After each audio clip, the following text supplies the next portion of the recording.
일상을 이루는 시간 속에서 조금은 특별한 시간을 함께합니다. 여기는 아름다운 소리책방입니다. 오늘은 2020년 무등일보 신춘문예 당선작을 소개해 드릴게요. 조수나 작가의 초록의 시간, 함께 이야기 속으로 들어가 보시죠. 초록의 시간, 조수나. 5월, 바위산은 온통 초록이다. 겨우내 바다를 베고 고난 잠을 자던 섬도 초록을 이불 호청처럼 덮고 있다.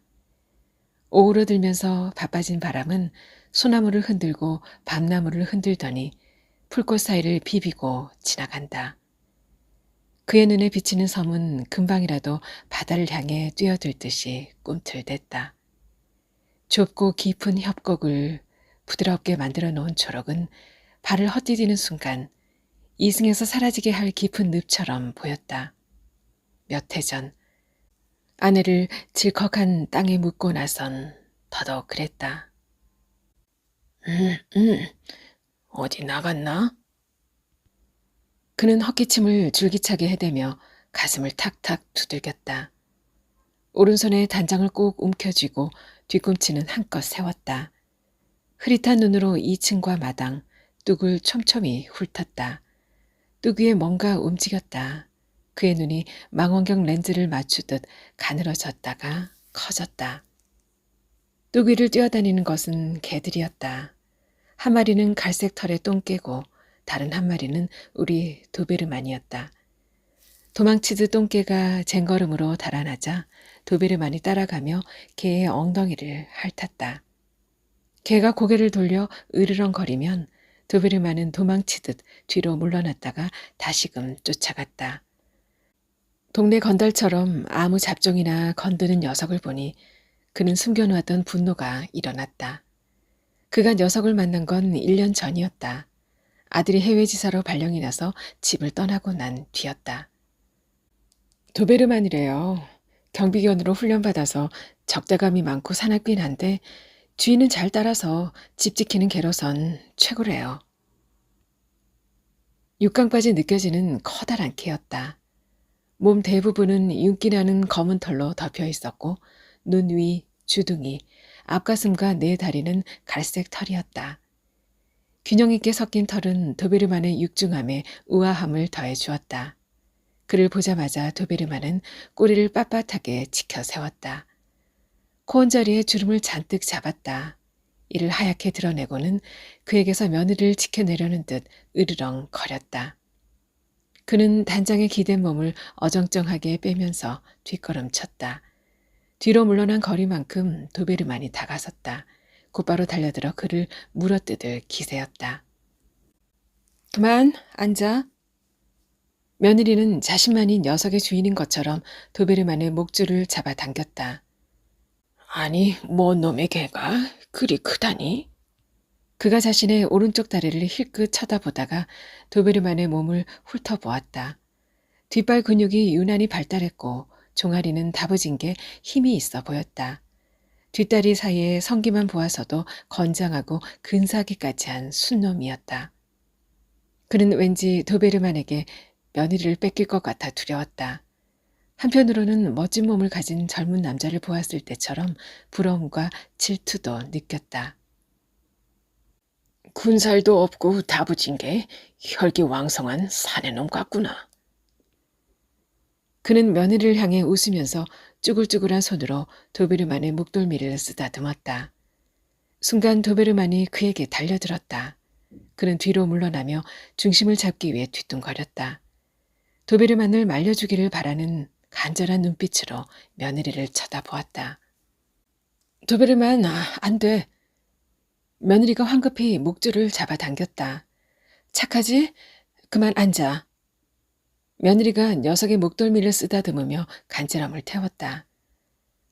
그이도 없는데 집에 도둑이 들까 봐서요. 도베르만은 삶은 달걀을 무척 좋아한대요. 며느리가 도베르만에게 사랑스러운 눈빛을 보냈다. 도베르만이 며느리의 옆구리와 팔 사이에 머리를 끼워 넣고는 기다란 혓바닥으로 며느리의 팔과 다리를 핥았다.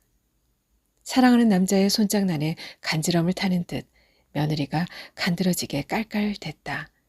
그는 짚고 있는 단장을 들어 녀석의 목덜미와 몸뚱이를 후려치고 싶었다. 그녀의 쇄골에 메마른 입술을 가져다 댔다. 그것만으로도 뜨거운 기운이 그의 등줄기를 타고 감각 없는 다리까지 퍼져나갔다. 문득 그녀의 눈동자에 무엇이 깃들어 있는지 읽고 싶어졌다. 목에서 입술을 떼고 그녀의 눈을 바라보았다. 그녀는 눈을 마주치기 싫은 듯 턱을 들어 올리더니 두 눈을 질근 감아버렸다. 눈을 감은 채 그의 어깨를 자신의 품 안으로 끌어당겼다. 그녀가 자신을 원하는 것이라고 생각하자 그는 정신이 몽롱해졌다. 그녀의 몸 안으로 곧바로 들어가고 싶었다. 그러나 그럴 수가 없었다. 너무 오래간만에 찾아온 희열을 그는 어떻게 해야 할지 몰라 안타깝기까지 했다. 할 수만 있다면 이 시간을 좀 더 즐기고 싶었다. 그는 갑자기 거울에 비친 그녀의 몸이 보고 싶어졌다. 방 한구석에서 시침을 뚝 떼고 바라보고 있는 거울을 쳐다보았다. 그는 우뚝 멈췄다. 그녀의 몸 위로 겹쳐져 비춘 모습은 자신이 아니었다. 형체를 알 수 없는 검은 물체가 그녀의 쇄골과 얼굴에 침을 내뱉으며 마음껏 핥고 있었다. 누굴까? 그에게 공포감이 엄습했다. 아, 꿈이야. 이건 꿈이야. 그는 몽롱한 의식 속에서 자신이 내지른 안타까운 소리를 들었다. 긴 탄식과 함께 메마른 입술이 들썩였다. 그는 고개를 강하게 도리질했다. 근육에서 분리되어진 채 그의 손이 허공에서 허우적거렸다. 눈을 부릅뜨고 거울 속을 다시 바라보았다. 오싹했다. 그녀의 몸을 치받으며 고꾸라지는 검은 물체는 다름 아닌 그 녀석이었다.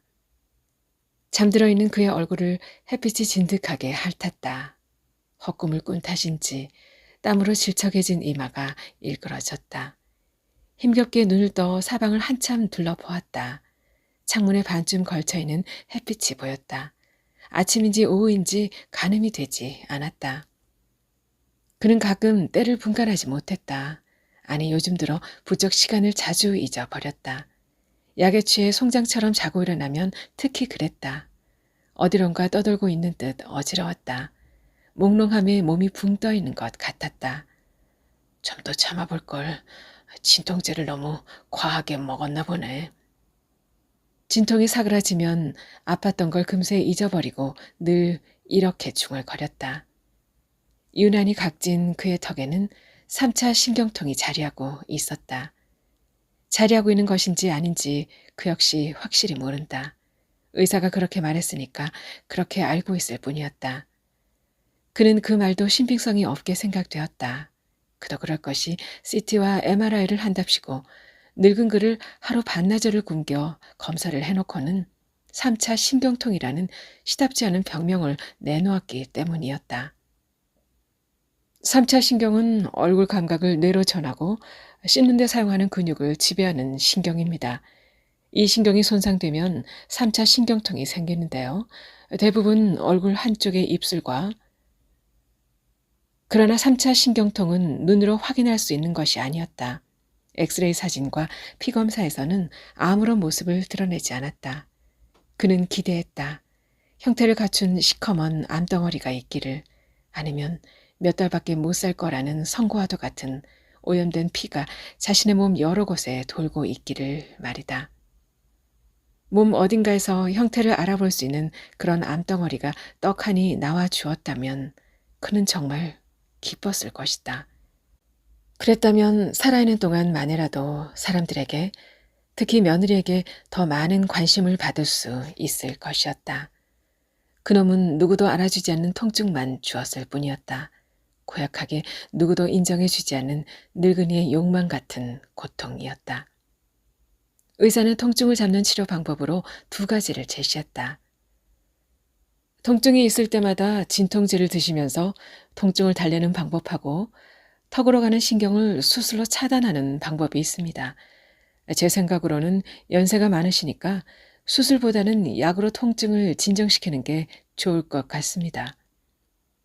뭐요? 그러면 명줄이 끊어질 때까지 치료도 안 되는데 독한 진통제를 무조건 배 장시에다 집어넣어야 한단 말이요. 의사 양반, 수술을 해주시오. 어르신, 수술하신다고 해서 3차 신경통을 완전히 차단할 수 있을지는 장담 못합니다. 어쩌면 수술 후유증으로 안면 감각이 마비되어 흉측해질 수 있고 수술 중에 마취해서 영영 깨어나지 못해 돌아가실 수도 있어요. 그는 80이 된 늙은이였다.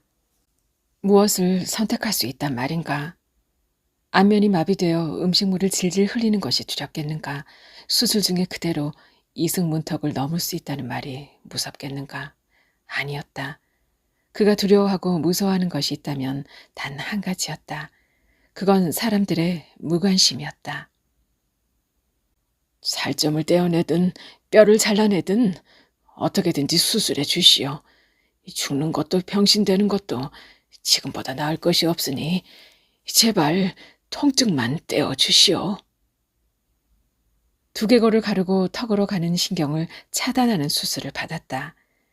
체했을 때 손끝을 따고 나면 명치 끝이 시원해지는 것처럼 수술할 때 피를 흘린다면 통증이 말끔하게 떨어질 것 같았다.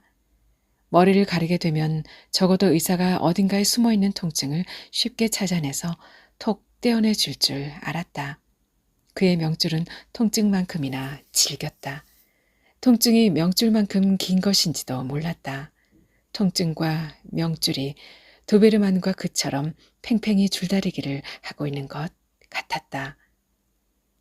의사가 말한 죽을지 모른다는 일은 일어나지 않았다.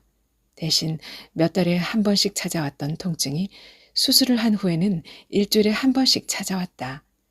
급기야 밤낮 가리지 않고 찾아와 그를 잠들지 못하게 했다.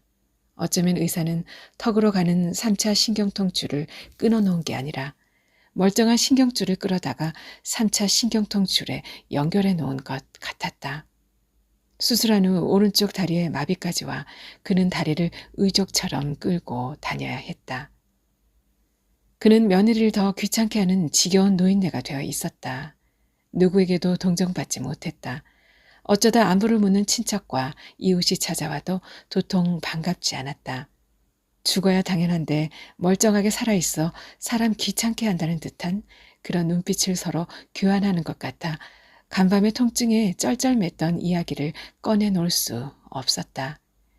면도칼이 턱을 도려내는 것처럼 너무 아파서 일부러 송곳을 꺼내 턱을 콕콕 찔렀다는 하소연에도 바늘로 어금니 사이사이를 피가 나도록 후벼 팠다는 말도 할 수가 없었다. 그의 입에서 비명처럼 한숨이 새어 나왔다. 통증에 진저리 칠 때마다 턱에서 피가 철철 흘러나왔으면 했다. 누런 고름덩어리가 주렁주렁 매달렸으면 삐걱대는 끔찍한 소리라도 났으면 하고 매번 소망했다. 통증으로 고통스러워하고 있다는 걸 사람들이 조금만이라도 알아봐 준다면 지금보다 더 심한 통증에 치를 떤다 해도 기쁘기까지 할 것 같았다. 며느리뿐 아니라 모두가 엄살심한 노인네라고 치부하는 것 같았다. 지금 죽어 산에 갖다 묻어도 아까울 것 하나 없다는 심드렁한 눈빛이 견디기 어려웠다. 며칠 전 의사는 그에게 선심 쓰듯 처방전을 써주며 말했다. 지금 처방전에 써드린 진통제는 모르핀이라는 마약이에요. 통증이 심할 때만 하나씩 더 섞어 드세요. 조금 아프다고 매번 약을 섞어 드셔서 용량을 늘리면 나중에는 정말 통증을 잡을 수 있는 약이 없어요. 심장에 무리가 와 목숨을 잃을 수도 있습니다. 그가 약을 많이 먹을 것 같이 보였는지 의사는 한마디 더 보탰다. 진짜 아플 때만 드셔야 합니다. 그도 위를 깎아내리고 맛도 없는 쓰디쓴 약을 많이 먹고 싶지 않았다. 사실 약효가 없을까봐 겁이 나는 것은 의사보다 그가 더했다. 말은 안 했지만 의사가 따로 지어준 진통제를 한 알 더 먹어도 이미 통증에 듣지 않았다. 간밤에도 2알을 먹었는데 간질하듯 뒤트는 통증 때문에 새벽에 3알을 더 먹어야 했다. 그러자 통증이 잦아들었다. 통증은 점점 무릎핀의 몽롱함에 무뎌지고 있는 것이 틀림없었다. 어쩌면 그도 몽롱함을 쾌락처럼 즐기고 있는지 몰랐다. 그의 아랫배가 팽팽히 부풀어 올랐다. 급하게 쏟아내야 할 요의가 느껴졌다. 하지만 그는 오줌을 누고 싶지가 않았다. 정확히 말하면 몽롱함에서 깨어나기 싫었다. 왠지 오줌을 배설하고 나면 약기운이 다 빠져나가 통증이 앙칼지게 달려들 것만 같아 무서웠다. 그는 발가락 끝에 힘을 바짝 줘 항문의 관략근을 꽉 조였다.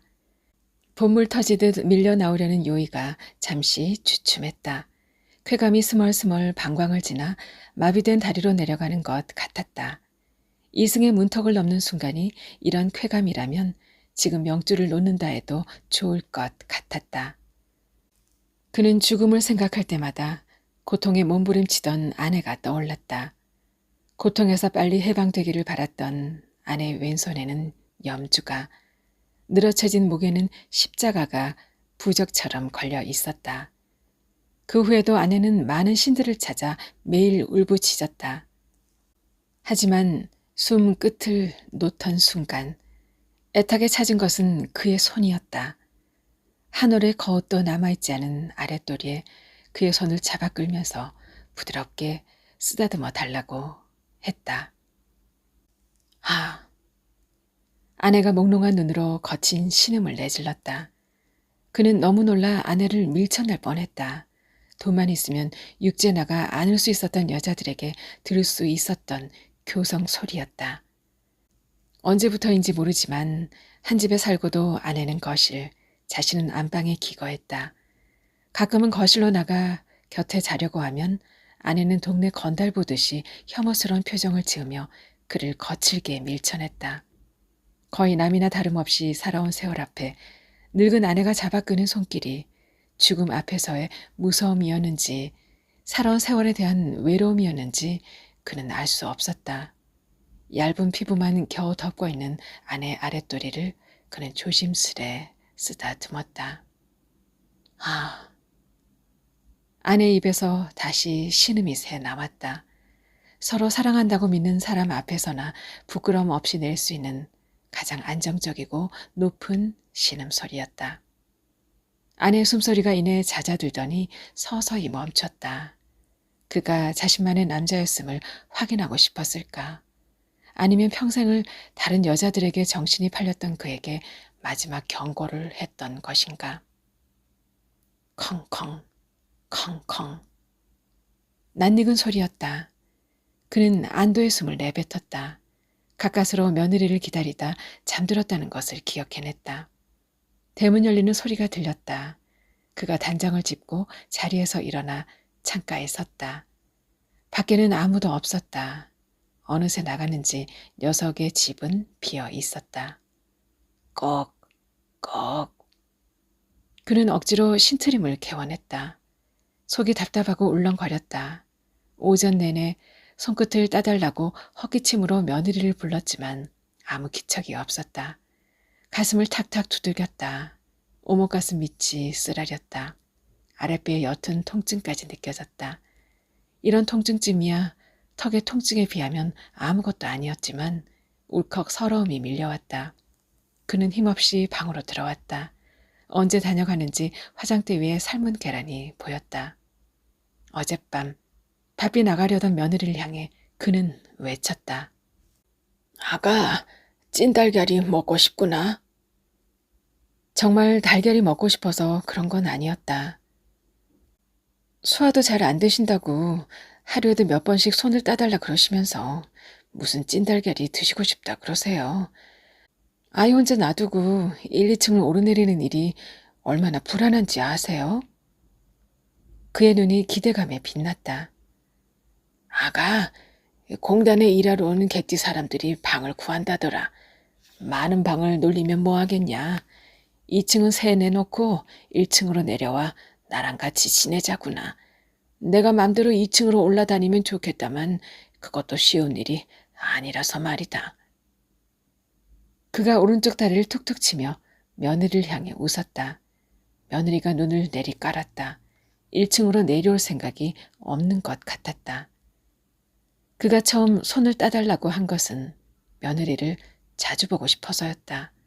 하지만 턱의 통증으로 음식을 제대로 씹지 못하고 삼키다 보니 정말로 체하는 일이 허다했다.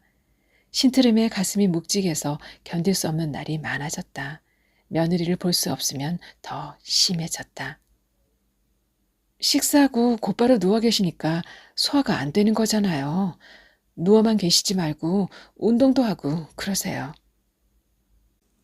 그가 오른쪽 다리를 쓰지 못해 운동은커녕 도베르만 때문에 마당으로 내려서는 일이 더 어렵다는 걸 며느리는 모르는 것 같았다. 개라도 팔아버리자꾸나.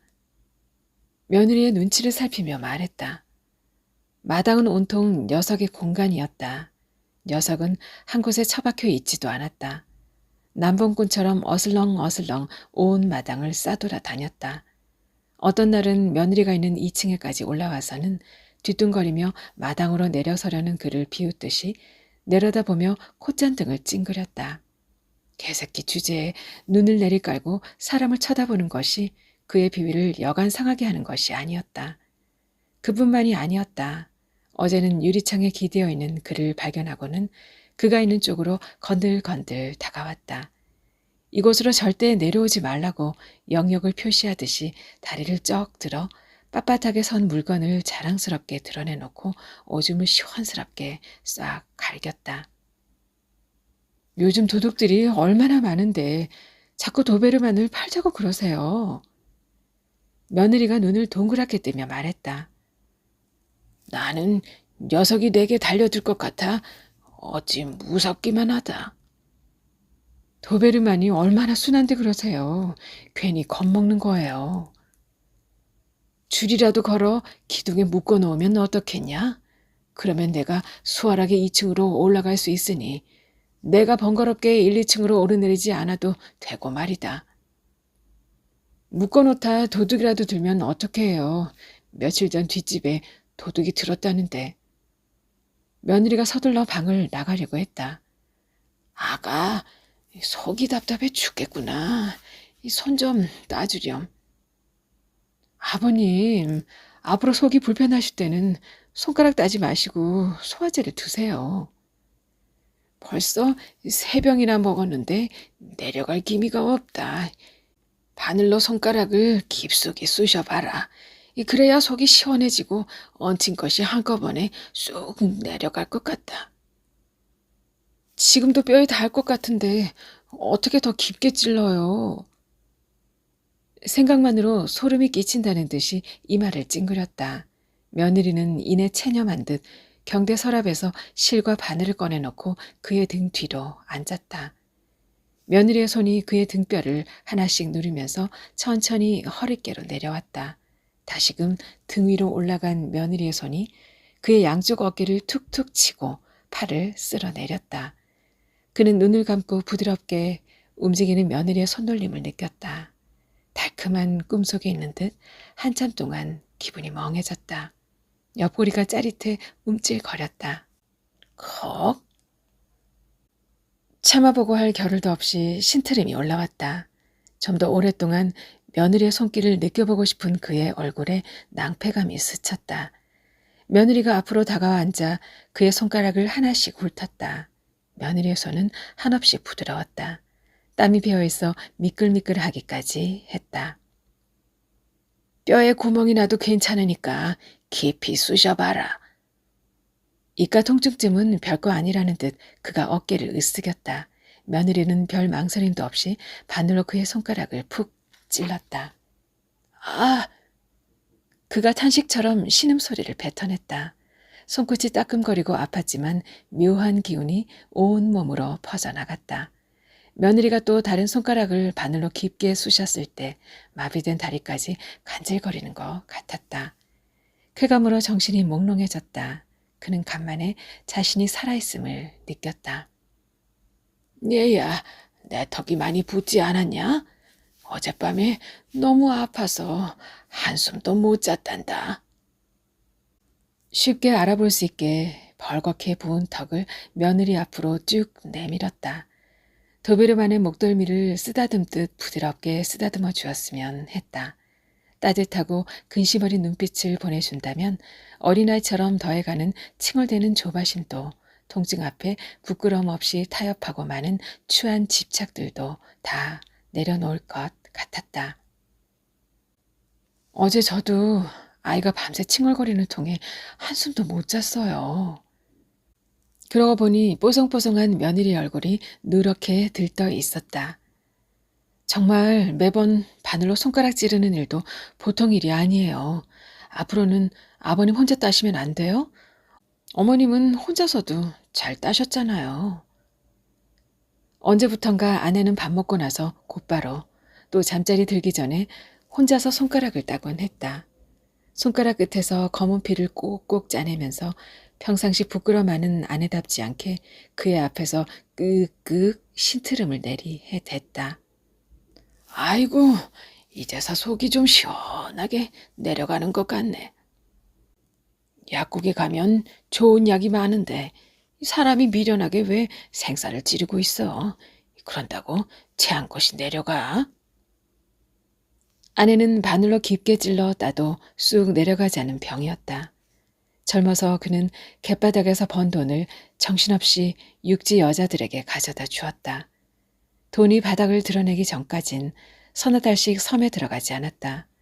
돈 떨어져 밀물처럼 슬그머니 집으로 돌아가면 아내는 오랜만에 들어온 서방보다 바다가 좋은지 개껏 한다고 바다로 나가 해가 떨어진 다음에야 들어오곤 했다. 외롭게 안으로 사귀기만 해서 아내는 그런 병이 들었을지도 몰랐다. 그가 천장으로 귀를 기울였다. 외출해서 돌아왔다면 낮잠에서 깬 손자의 칭얼거림을 듣거나 징검징검 걷다가 다다닥 뛰는 손자를 제지하는 며느리의 발놀림 소리를 들을 수 있는 시간이었다. 하지만 집은 적막했고 속은 여전히 답답했다. 그는 손끝으로 배 여기저기를 꾹꾹 눌렀다. 배에 있던 통증이 오목가슴 아래와 옆구리에서까지 느껴졌다. 배를 쓱쓱 문질렀다. 그는 머리맡에 놓아둔 단장을 집어들어 거추장스러운 다리를 일으켜 세웠다. 거실창에 서 있으면 며느리와 손자를 볼 수 있을지도 몰랐다. 며느리는 아이가 태어나기 전까진 그에게 무척 상냥했다. 도베르만이 들어오기 전이었는지 확실하지는 않다. 그는 며칠 전 자신을 보고 경기하듯 놀라던 손자 녀석이 떠올랐다. 어린애들이 다 아는 낯가림일 테지만 한 공간에서 부대끼고 살았다면 할아버지를 보고 그렇게 놀라지 않았을 것이다. 어찌나 서운했던지 녀석이 눈앞에서 사라졌으면 좋겠다는 생각이 들었다. 그는 발을 양껏 세우고 두루미처럼 총총히 걸어다니는 손자 모습을 그렸다. 까치발을 세우고 뛰는 것은 어디서 배웠을까? 할아버지는 시끄러운 걸 싫어하신단다. 그러니까 뛰어도 안 되고 떠들어도 안 돼. 말도 제대로 배우지 못한 아이에게 며느리가 주의를 주면서 할아버지에 대해 두려움을 먼저 배우게 했을지 모른다고 지레짐작했다. 며느리는 1층으로 아이를 데리고 내려오는 일이 좀채 없었다. 간혹 손자가 보고 싶다고 넌지시 말을 내비치면 마당에 사냥개가 있어 걸음 배우는 아이가 다칠 수 있다고 애둘러 말했다.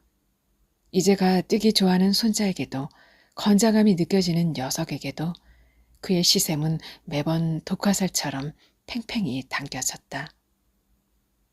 뚜기로 똥개들이 흘레하고 있는 게 보였다. 동네에 개가 많아서인지 개들이 흘레하는 일을 자주 보게 되었다. 그럴 때는 자신이 영락없이 개들보다 못한 쓸모없는 존재만 같았다. 그는 사실 흘레하는 개들이 부러웠다. 뚜기로 쫓고 쫓기는 개들이 보였다. 쾌락을 쫓는 것에는 싱싱한 생명력이 느껴졌다. 그럴 리 없겠지만 마비된 다리에 힘이 들어가는 것 같았다. 언제 돌아왔는지 그의 모습이 창에 보이자 도베르만이 으르렁거렸다.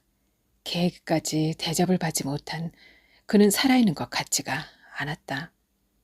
녀석이 귀와 꼬리를 쫑긋 세우고 대문 주변을 바쁘게 서성거렸다. 코에 주름을 잔뜩 잡고 거세게 컹컹 짖었다. 도베르만의 짖는 소리 때문인지 잠잠했던 통증이 시작됐다.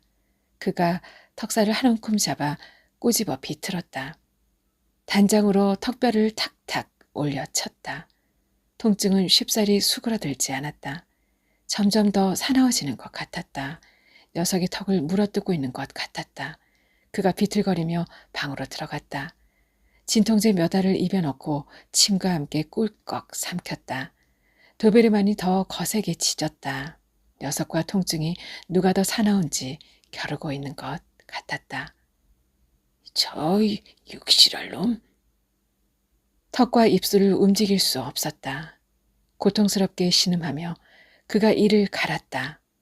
그러다 무슨 생각이 났는지 화장대에 있는 달걀을 집었다. 껍질을 까더니 달걀 속으로 진통제를 밀어 넣었다. 입가에 침이 질질 흐르는 것도 의식하지 못했다. 그는 녀석에게 진통제를 몽땅 먹여 죽음 같은 잠에 빠지게 만들 셈이었다. 녀석이 잠들면 단장으로 머리통과 몸통을 후려쳐 줄 테다. 으르렁대지 못하게 이빨을 다 뽑아버려도 좋을 것이다. 라이터로 우아하고 윤기나는 털도 몽땅 태워버릴 거야. 아니 그것만으로 성이 차지 않아. 위협하듯 솟아오른 꼬리와 성기를 잘라버려야지. 그러고 나서 통에 물을 받아 녀석의 머리통을 처박아 놓으리라.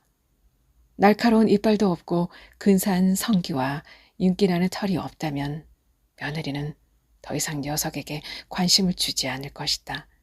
어쩌면 다정한 눈빛으로 자신만을 바라볼지도 모른다. 그런 생각만으로도 벌써 가슴팍이 뻐근할 만큼 벅찼다. 녀석은 여전히 짖고 있었다. 그가 주머니에 달걀을 집어넣었다. 약을 먹었는데도 통증은 좀 채 잦아들지 않았다. 그는 조심스럽게 현관문을 밖으로 밀었다. 열린 문 사이로 끈적끈적한 더운 열기가 들어왔다. 그의 모습이 보이자 금방이라도 달려들 듯이 녀석이 발광했다. 통증과 분노에 잠시 잊고 있었던 두려움이 되살아났다. 문을 닫고 집 안으로 도망치고 싶었다. 하지만 그는 두려움을 애써 다독이고 주머니에서 달걀을 꺼내 도베르만에게 재빨리 던졌다. 했다, 먹어라. 내 놈이 좋아하는 계란이다. 그가 숨을 몰아쉬며 방으로 들어가 화장대에 남겨둔 달걀을 들고 거실로 나왔다. 그는 창에 몸을 기대고 나서야 거친 숨을 골랐다. 이제부터 녀석이 잠들기 기다리면 되었다. 그가 웃었다. 도베르만이 귀를 쫑긋 세웠다. 불안한 듯 사위를 두리번댔다. 처음 그를 보고 경계했을 때처럼 하얀 이를 드러냈다. 도베르만이 두 발로 달걀을 움켜잡았다. 냄새를 맡다가 혀로 핥았다. 이리저리 굴리며 장난을 쳤다. 좋은 시간을 아끼는 듯 했다. 마침내 도베르만이 달걀을 먹기 시작했다. 그가 큰 소리로 웃었다. 괴상하게 킬킬거리기까지 했다. 달걀을 손에 쥐고 도베르만처럼 움켜쥐었다 폈다 장난을 쳤다. 그러다 달걀을 크게 베어 물었다. 잠잠했던 통증이 되살아났다. 빡빡한 노른자가 목구멍을 틀어 막았다. 숨이 막혔고 가슴팍이 찢어질 듯 아팠다. 그가 방으로 들어가 허겁지겁 서랍을 열어 바늘을 꺼냈다. 억지로 신트림을 하며 손가락을 마구 찔러댔다. 피는 나오지 않고 아프기만 했다. 며느리가 찔러줬을 때 느꼈던 쾌감은 맛볼 수가 없었다. 턱의 통증이 더 심해졌다. 숨통이 끊어져도 통증은 계속될 것 같았다. 약 몇 알을 입안에 다시 집어넣었다. 혓바닥에 남은 달걀과 함께 꿀꺽 삼켰다. 쓰디쓴 약이 힘겹게 넘어갔다. 심장 박동이 강하게 들썩였다. 머리가 어지럽고 몽롱했다. 그가 힘겹게 기어나와 창가에 앉았다. 녀석의 육중한 몸이 계집에 반쯤 걸쳐진 채 숨을 몰아쉬고 있었다. 흐흐흐. 그가 도베르만을 보며 괴상하게 웃었다. 그는 더 앉아있지 못했다. 자꾸만 어지러운 잠속으로 빨려 들어갔다. 잠시 누워 자고 싶었다. 자고 일어나서 녀석을 처리해도 늦지 않을 것 같았다. 덜컹덜컹 대문을 흔드는 소리가 들렸다. 바람소리 같지 않은 것이 조급했다. 들뜬 다급함까지 느껴졌다. 그는 쓰러지려는 몸을 일으켰다. 낯선 남자가 담을 넘어 마당으로 내려서고 있었다. 도베르만은 짖지 않았다. 아니, 짖지 못할 것이었다. 남자가 헐떡거리는 도베르만을 보며 그러다 음흉하게 웃으며 2층으로 성큼성큼 올라갔다. 그가 소리쳤다. 이봐, 거기는 내 놈이 올라갈 곳이 아니야. 나만 올라갈 수 있는 곳이라고. 그의 목소리는 밖으로 터져나오지 않았다. 혓바닥이 똘똘 말려 목구멍을 꽉 틀어막고 있는 것 같았다. 손자가 잠에서 깨어났는지 자지러질 듯 울었다. 아무래도 무언가가 잘못됐다. 손자의 울음소리, 2층을 배회하는 발소리, 들숨과 날숨을 쉬며 끙끙거리는 소리가 가물거리는 그의 의식을 흔들었다. 하지만 그는 더 기대어 있지 못하고 바닥으로 고꾸라졌다. 자신의 생명이 질척한 늪 속으로 빨려 들어가는 것 같았다. 아버님! 아버님! 그를 부르는 다급한 목소리가 들렸다. 그가 굳어지려는 몸을 애써 비틀었다. 다리에 힘을 주고 버둥거렸다. 허공으로 힘겹게 올라간 팔이 몇 번이고 바닥으로 떨어졌다. 한참 만에야 단장을 움켜쥔 그가 의족 같은 다리를 사정없이 두들겼다. 순간 그의 눈이 휘둥그레졌다. 마비된 다리가 채찍질을 당해 날뛰는 말처럼 유리창을 향해 돌진하고 있었다. 와장창. 요란한 소리와 함께 유리 파편이 사방으로 튕겨나갔다. 골목에서 개들이 짖었다. 또 다른 개들이 뚝에서 캉캉거렸다. 문을 여다는 소리와 개 짖는 소리가 한데 엉켜 온 동네를 들썩였다. 그때였다. 깨진 유리창 사이로 검은 물체가 뛰어 들어왔다. 마취된 줄만 알았던 도베르만이었다. 아가! 아가! 그는 며느리를 절박하게 불렀다. 도베르만이 가까이 다가섰다. 주저앉은 채로 그가 뒤로 물러났다. 희고 날카로운 이빨 사이로 진득한 침이 흘러내렸다. 겁에 질린 그가 도베르만을 향해 단장을 휘둘렀다. 이놈, 저리 가지 못해! 그릉, 그릉. 도베르만이 거칠게 달려들었다. 순식간에 그의 허벅지에 도베르만 이빨이 박혔다. 바지와 함께 살점이 나왔다. 정강이를 문 도베르만이 강하게 도리질했다. 하얀 핏줄이 나왔다. 아! 높은 교성이 그의 입에서 새어나왔다. 눈알이 희번덕였다. 며느리가 손끝을 따줄 때 맛보았던 짜릿함이 느껴졌다. 강한 쾌감이 다리를 지나 온몸으로 퍼졌다. 어찌할 수 없는 황홀경에 그가 턱을 높이 들어 올렸다. 눈을 질끈 감고 사지를 부르르 떨었다. 컥. 그가 신음처럼 신트림을 길게 내뱉었다. 답답했던 가슴이 시원하게 내려가는 것 같았다. 누군가의 손에 이끌리듯 그의 손이 움직이더니 처진 아랫도리를 부드럽게 문질렀다. 종일 바빴던 바람이 잠잠해지고 그의 숨소리도 이내 잦아들었다. 조수나 작가의 초록의 시간 함께 들어보셨습니다. 작가의 당선 소감 함께 할게요. 처음 당선 소식을 전해 들었을 때 어릴 적 친구들과 했던 얼음땡 놀이가 생각났습니다. 쉽게 거치지 않은 막막한 현실이 꼭 저를 얼음으로 만들어 놓고 그걸 잊어버리고 집으로 돌아가 버린 술래 같았기 때문입니다. 당선 소식은 이제 움직여도 된다, 집으로 돌아가도 된다는 신호 같았습니다. 무언가를 이루고 싶다고 생각했을 때 소설 쓰는 사람들을 만났습니다. 이제 무슨 이야기든 써야지 했을 때는 정작 쓰지를 못했습니다. 막연한 꿈을 들고 집을 가출하는 아이처럼 많은 이유를 내세워 소설이라는 집을 수백 번 들고 났습니다. 진짜 이번까지야 생각했을 때 당선 소식을 받았습니다. 잠깐 기뻤습니다. 그리고 이내 염려했습니다. 이제 소설이라는 집에서 절대 가출은 못하겠구나. 소설 안에서 절망하고 고통스러워하는 인물 속에는 제가 온전히 사랑하지 못했던 가족과 이웃의 이야기가 들어 있습니다. 소설을 쓴다면 평생 글 속에서 만나야 할 제 상처이기도 합니다. 하지만 움직였으니 두려워하지 않고 써보려 합니다. 화해와 치유의 소설을. 멈춰 있는 걸 아시면서 쓰고 있는 거라 믿는다면 끊임없이 이끌어주신 최희훈 교수님께 제일 먼저 이 영광을 돌립니다. 따뜻한 격려와 응원을 보내주신 소설 봄 선생님들 정말 고맙습니다. 노력의 아이콘 제 부모님 존경하고 사랑합니다. 항상 도와주고 응원해주던 형제자매 고맙고 미안하고 이 좋은 기운이 모두에게 번져가길 소원합니다. 남편, 이렇게 노력하는 나를 보고 어떤 희망이라도 품길 바라요. 엄마는 이제 행복하기만 하라는 슬기, 슬빈, 주혁이 정말 사랑해.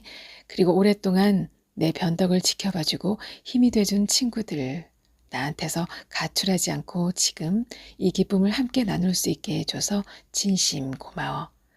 좋은 작품 많았을 텐데 제 작품을 뽑아주신 심사위원 선생님과 무등일보에 깊은 감사의 말씀을 올립니다. 네, 지금까지 아름다운 소리 책방이었습니다. 저는 다음 시간에 또 찾아뵐게요. 그때까지 편안한 시간 이어지시길 바랄게요. 감사합니다.